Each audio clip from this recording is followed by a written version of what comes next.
بسم الله الرحمن الرحيم اللهم صل وسلم وبارك وأكرم وأنعم على سيدنا وحبيبنا ونبينا محمد وعلى آله وصحبه وسلم تسليما عدد ما أحط بعلمك وخط به قلمك وأحسن كتابك وارض اللهم عن ساداتنا أبي بكر وعمر وعثمان وعلي وعن الصحابة أجمعين وعن التابعين وتابعهم بإحسان إلى يوم الدين. Amma ba'd, assalamu alaikum wa rahmatullahi wa barakatuh à toutes et tous et bienvenue dans un nouvel épisode, l'épisode 81 de notre série sur le prophète sallallahu alayhi wa sallam. Et avant toute chose, désolé car aujourd'hui je ne me montre pas à la vidéo. Inch'Allah ta'ala, c'est juste temporaire et bi'idnillah, je pourrai de nouveau vous voir, mais pas vous voir, vous pourrez me voir bi'idnillah pour le prochain cours, comme on a eu l'habitude de le faire jusqu'à présent sur la page Facebook Mohammed, ainsi qu'en replay sur la chaîne YouTube Ustad Marwan bi'idnillah. L'épisode d'aujourd'hui, il nous amène à la suite du pacte d'Al-Hudaybiyah après 2 semaines d'absence. Nous avions vu dans la première partie ce qu'est le pacte d'Al-Hudaybiyah, un pacte qui est important dans la vie du prophète sallallahu alayhi wa sallam et qui est nécessaire à connaître quand on étudie la vie du prophète alayhi salatu salam. L'ensemble des épisodes qu'on a eus jusqu'à présent nous ont amené à étudier non seulement la vie du prophète, mais aussi à essayer, sallallahu alayhi wa sallam, de tirer des enseignements et des moralités le plus possible, de manière à vivre en conformité avec ce qu'il a vécu, et de tirer des enseignements et des moralités de manière à se sentir au plus proche de Nabi alayhi salam et l'aimer, et parce que c'est l'amour que nous pouvons avoir pour lui qui nous amènera, bi'idnillah, à l'amour d'Allah Ta'ala, et c'est cet amour qui va nous amener à Ata'a, à l'obéissance, et c'est cette obéissance à Allah Azza wa Jal, on le pense, nous amène à As-Sa'ada, au bonheur véritable et au bonheur qui est éternel et réel. Dans le pacte d'Al-Hudaybiyah, comme nous nous sommes laissés, ça a été de dire à un moment donné que les Qurayshites vont envoyer des émissaires au prophète sallallahu alayhi wa sallam de manière à discuter avec lui, puisqu'ils avaient refusé l'entrée du prophète sallallahu alayhi wa sallam et des compagnons pour accomplir leur première umrah. Et le premier médiateur que Quraysh va envoyer, il s'agit de Budayl ibn al-Warqa. Cet homme appartient à la tribu des Khuza'a, et c'est une tribu qui était connue pour ne pas être très hostile à l'islam et aux musulmans. Elle comptait, cette tribu, beaucoup de compagnons en son sein, mais la majorité de la tribu n'était pas encore musulmane. Simplement, ils sont connus pour ne pas être très embêtants avec les musulmans, et ils étaient également connus pour bien s'entendre avec beaucoup de compagnons. Et donc, Quraysh s'est dit, on va leur envoyer quelqu'un issu de cette tribu-là, et en espérant que le prophète, eux se disent cela en tout cas, en espérant que le prophète fasse demi-tour. Lorsque Budayl ibn al-Warqa va arriver et qu'il va discuter avec Nabi alayhi salam, il va dire à Nabi, pour le dissuader de continuer de poursuivre sa volonté de faire al-Umrah, non pas la guerre, mais la Umrah, eh bien il va dire à Nabi alayhi salam, ô Muhammad, je te conseille de retourner avec les tiens, car Quraysh est armé jusqu'aux dents et ils sont prêts à en découdre. Encore une fois, et on l'a souvent répété, Nabi alayhi salam n'a à aucun moment donné cherché la bataille et la guerre, bien au contraire. Il a constamment cherché la paix avec non seulement Quraysh, mais aussi l'ensemble des tribus arabes ou non arabes qui vivaient autour de lui. Mais c'est toujours Quraysh, et on a eu de cesse de le dire dans ces épisodes, Quraysh qui a insisté pour faire la guerre au prophète alayhi salam. Et permettez-moi juste de dire wa alaykum salam à notre cher administrateur, wa fika baraka, et Allahumma amin, je vous renvoie également la même dua, que puisse Allah Ta'ala nous préserver, nous tous, bi'idnillah. Et lorsqu'il dit Budayl à Nabi alayhi salam qu'ils sont armés jusqu'aux dents, c'est un moyen pour lui de le dissuader, de lui dire tu ne devrais pas poursuivre, tu ne devrais pas continuer, et tant pis pour cette umrah, peut-être bi'idnillah, une autre fois tu vas pouvoir faire. Mais le prophète alayhi salatu salam, lui, est déterminé à accomplir la umrah. Il a traversé le désert, il a fait 500 km, il n'est pas venu pour faire autre chose que la umrah. Il n'est pas venu surarmé, il est venu avec 1400 compagnons, souvenez-vous, nous avions dit, avec cette unique intention d'accomplir al-Umrah. Et d'ailleurs, on sait qu'il n'est pas venu pour faire la guerre. Pourquoi? Toute personne qui a déjà porté un ihram, et je vous invite à le tester à la maison pour mettre juste 2 serviettes sur vous, un rida et un izar, mettre 2 serviettes, une au-dessus et une en dessous de vous, et vous allez voir que l'ihram n'est pas un vêtement qui est idéal pour faire la guerre ou pour faire toute activité. Ne serait-ce que de courir entre Safa et Marwa, ceux qui veulent absolument préserver leur aura vont faire attention, vont le tenir. Et encore nous, alhamdoulilah, aujourd'hui on utilise des ceintures, mais c'est pas tout le monde à l'époque qui utilisait la ceinture.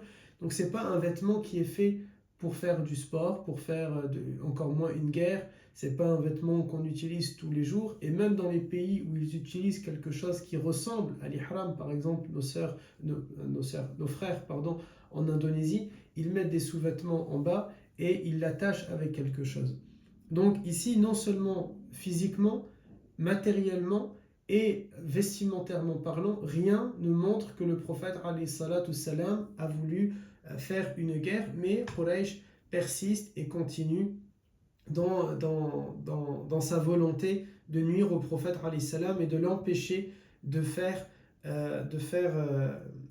sa umrah. Et ici, le crime de Quraysh est justement terrible. Il n'est pas simplement dans le sens contre le prophète alayhi salam, mais c'est également un crime moral qui est en train d'être commis.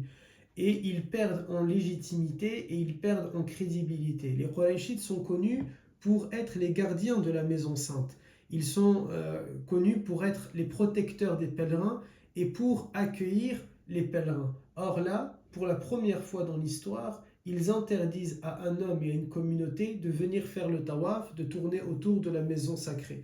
Et donc ici, ils sont bien embêtés les Qurayshites parce qu'ils avaient espéré par l'envoi de Budayl que le prophète alayhi salatu salam va entre guillemets être raisonné, en tout cas c'est ce que eux se disent, mais Nabi alayhi salam est déterminé et sa détermination leur porte atteinte,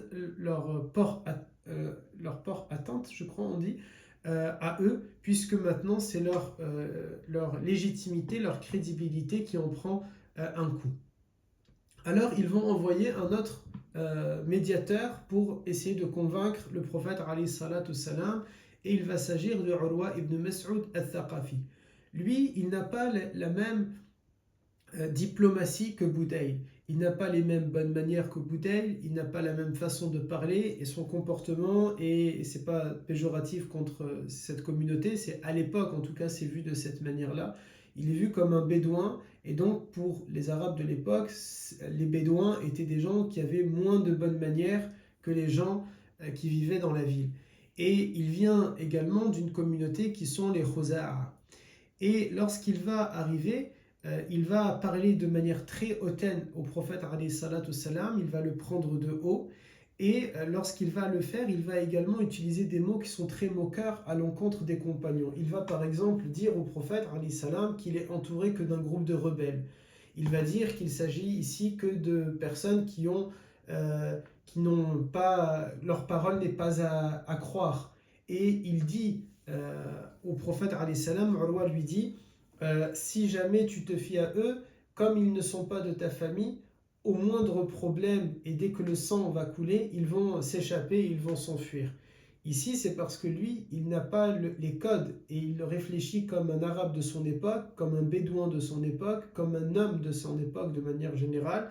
C'est-à-dire que pour lui, c'est le sang qui compte et c'est la filiation qui va compter. Or, pour les Sahaba et pour Nabi alayhi salam et pour les musulmans que nous sommes aujourd'hui, ce n'est pas le lien familial qui compte, mais c'est le lien spirituel qui nous lie. Car ce lien spirituel est bien plus fort. Innamal mu'minuna ikhwa. Les croyants ne sont que des frères, ils sont des frères. Et ce frère-là, il a plus d'impact, il a plus de poids que être frère par l'affiliation. Car en somme, nous sommes tous frères. À un moment donné ou un autre, kullukum min Adam wa Adam min Turab, nous sommes tous de Adam, et donc en un sens, nous sommes tous des sœurs et des frères, en tout cas en humanité. Ici, il s'agit d'une filiation qui est encore plus forte, qui vient se superposer à la filiation humaine, à la fraternité humaine, à la fraternité de sang de consanguinité, c'est la fraternité de l'islam, de la ilaha illallah. Et ça, pour Urwa, c'est un concept qu'il ne comprend pas. Et donc, pour lui, il dit à Nabi alayhi salam, il pense qu'en disant ça au prophète, le prophète va avoir peur. Mais là, Abu Bakr radiallahu anhu, il ne va pas aimer cela. Il ne va pas aimer que Urwa met en doute leur volonté, comment le dire d'une autre manière, leur détermination à protéger le prophète sallallahu alayhi wa sallam. Abu Bakr, ici c'est sa fierté qui va parler, sa fierté pour son amour pour Nabi alayhi salam. Il peut tout entendre, mais jamais il ne peut accepter qu'on va dire du mal ou qu'on va mettre en doute son amour pour le prophète, lui le sien, mais aussi celui des autres compagnons pour Nabi alayhi salatu salam. Et donc ici on va entendre Abu Bakr parler d'une manière dans l'histoire de la Sira que jamais on n'aura entendu Abu Bakr parler de cette manière-là, jamais. C'est la première fois qu'il va, entre guillemets, sortir de ses gongs. Vous voyez, gond ou gong, je crois on dit. C'est-à-dire c'est la première fois qu'il va être incontrôlable dans son langage parce qu'il n'accepte pas qu'on va douter de son attachement au prophète alayhi salatu salam. Et ensuite, Urwa, il va attraper la barbe du prophète. Alors déjà, avant, Urwa est étonné d'entendre quelqu'un parler de cette manière-là comme Abu Bakr l'a fait. Il n'a pas reconnu Abu Bakr qui avait le visage couvert. Et il lui demande de décliner son identité. Et là, Abu Bakr va lui dire qui il est. Et Urwa, en réalité, va avoir peur de répondre à Abu Bakr quand il voit la détermination de Abu Bakr. Et le fait que c'est la première fois qu'il le voit de cette manière-là. Il connaissait Abu Bakr du temps de la Jahiliya. C'est la première fois qu'il le voit perdre le contrôle de cette façon-là. Donc il sait qu'il a touché quelque chose qu'il ne faut pas davantage toucher. Alors Urwa va, pour essayer de calmer les choses, mais comme il n'a pas les bonnes manières, il va mal le faire. Il va essayer de calmer les choses comment ? En attrapant la barbe du prophète alayhi salam. Et c'est un geste chez les Arabes de l'époque. Attraper la barbe de quelqu'un, c'est quelque chose qui est amical, c'est affectueux. Ça n'a rien à voir avec aujourd'hui, si on attrape la barbe de quelqu'un, c'est plutôt bizarre à faire. Surtout comme ça, on est venu pour le dissuader de faire une action et on lui attrape la barbe. C'est pas quelque chose qui est joli, encore moins pour un chef d'État, de faire ça à un chef d'État. Mais pour Urwa, là, à ce moment-là, dans son esprit, c'est un geste qui est amical et affectueux pour calmer la tension parce qu'il a peur de la réaction de Abu Bakr. Sauf qu'un compagnon ne le voit pas de cette manière-là et il ne l'entend pas de cette manière-là et donc il va frapper la paume de la main, le dessus de la main de Urwa. Et avec le bas de l'épée, il va le faire une fois, deux fois, trois fois et ainsi de suite. Et au fur et à mesure, il augmente en intensité pour que Urwa lâche la barbe jusqu'à ce qu'en effet, ça devient insupportable au niveau de la douleur et Urwa finit par lâcher. Il demande là encore l'identité de la personne et il va s'apercevoir que c'est son propre neveu, Al-Mughira ibn Shu'ba al-Thaqafi, qui est en train de lui faire ça. Et là, Urwa, il va retourner auprès de Quraysh et il va lui dire, je vais vous lire le hadith, comment il est. Il va raconter, il dit cela. Ô Quraysh, ô mon peuple, j'ai rendu visite au roi et je suis entré dans les palais de César à Rome, de Khosroès en Perse et du Négus en Abyssinie. Je jure, je n'ai jamais vu aucun roi bénéficier de plus de respect que les compagnons de Mohammed lui en montrent. Par Allah, il n'a même pas postillonné sans que l'un d'eux attrape le poussillon avant qu'il n'atteigne le sol et ne le frotterait sur son corps. Il n'a pas effectué d'ablution sans qu'ils se battaient entre eux pour attraper les gouttelettes. S'il leur ordonnait de faire quelque chose, il lèverait simplement le visage et il courrait pour être celui choisi pour remplir l'ordre. Quand il parlait, ils ont baissé leur visage devant lui, et s'ils le regardent, c'est avec honte d'eux-mêmes et plein d'admiration pour lui. Si vous voulez l'épée, alors ils vous donneront ce que vous souhaitez. J'ai vu un groupe qui ne se soucie pas de ce qui leur arrive si leur compagnon, c'est-à-dire le prophète, est blessé. Par Allah, même les femmes parmi eux ne le remettront jamais, quel qu'en soit le coup. Suivez mon conseil, je crains que vous ne puissiez pas le gagner, et d'ailleurs, c'est un homme qui est venu dans cette maison souhaitant l'honorer en apportant des animaux sacrificiels, mais qui est refusé et empêché. On voit là que Urwa change totalement d'idée entre le moment où il est arrivé plein d'orgueil et de façon hautaine quand il parle au prophète alayhi salam, et le moment où il s'en va avec ce hadith, c'est-à-dire ces mots qu'il est en train de nous relater, il a totalement changé. Mais bien sûr, Quraysh va sortir plusieurs arguments dans le sens qu'il t'a ensorcelé, il t'a hypnotisé, ou bien en disant « Ah, Urwa, tu es faible, tu n'es pas courageux, etc. etc. » Donc ils ne veulent pas entendre raison, tout simplement, ils sont aveuglés par leur animosité envers le prophète alayhi salam. Puis, c'est au tour du prophète d'envoyer des émissaires. Lorsqu'il voit cela, il va à son tour envoyer quelqu'un, et il va envoyer Kirash ibn Umayya de la tribu lui aussi des Khuza'a. Parce que cette tribu, on l'a dit tout à l'heure, c'est une tribu qui a plutôt une bonne image et qui est plutôt appréciée à la fois par les Qurayshites, mais aussi par les musulmans. Et le geste du prophète alayhi salatu salam ne va pas se limiter au fait d'envoyer quelqu'un des Banu Khuza'a, mais il va aussi envoyer son propre chameau, l'un de ses chameaux en réalité, qui est Tha'lab, pour que Kirash monte dessus. Si on donne, parce que j'aime bien maintenant pour celles et ceux qui nous regardent depuis ces 81 épisodes, j'aime bien vous donner parfois des images par rapport à ce que nous vivons aujourd'hui pour essayer de le comprendre au mieux. Je ne sais pas si j'y arrive, mais en tout cas, c'est mon intention ici.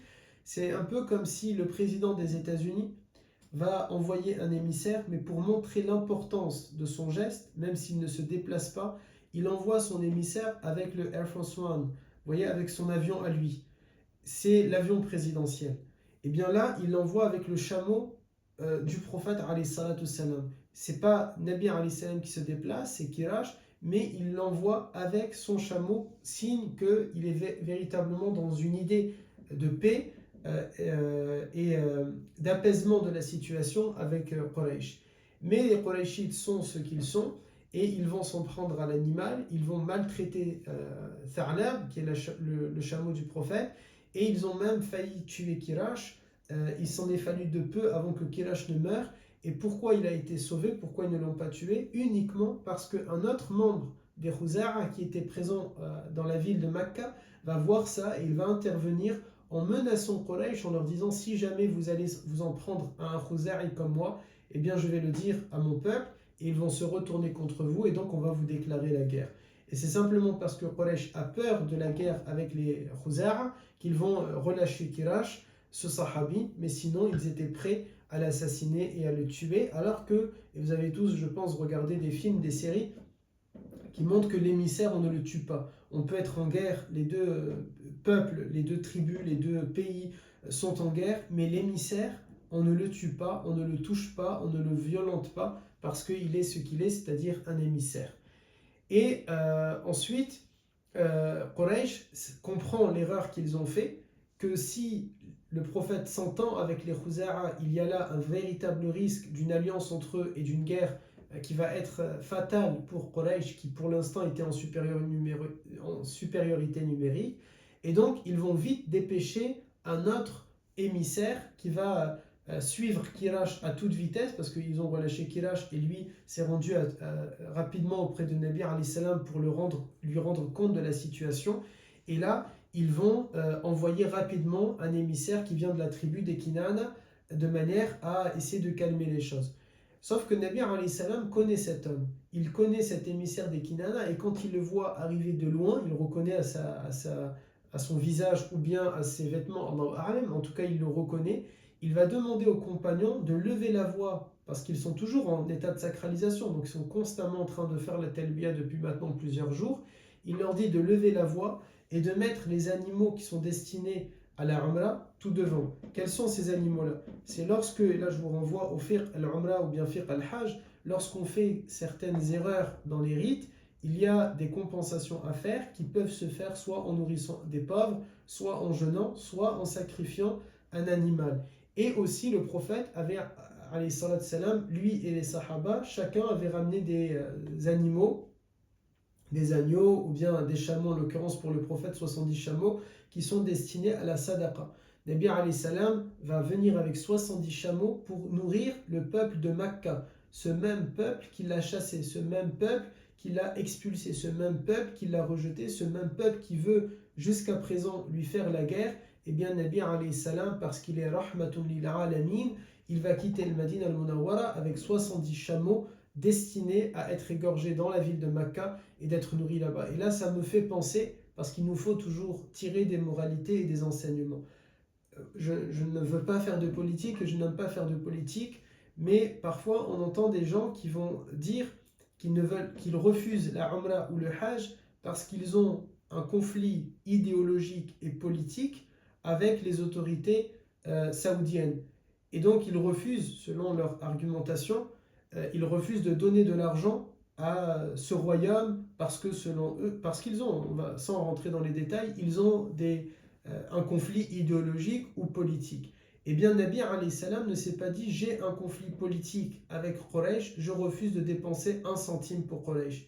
Il vient avec les animaux de Madina et il va résoudre un problème économique et de famine sur place. Il vient et il veut égorger 70 chameaux à l'intérieur.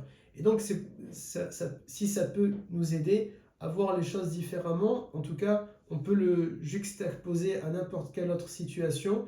Il nous faut toujours tirer des enseignements et des moralités quand on lit la Sira. Il n'y a pas un enseignement qui prime sur un autre. C'est pas, la liste de ces moralités-là n'est pas exhaustive.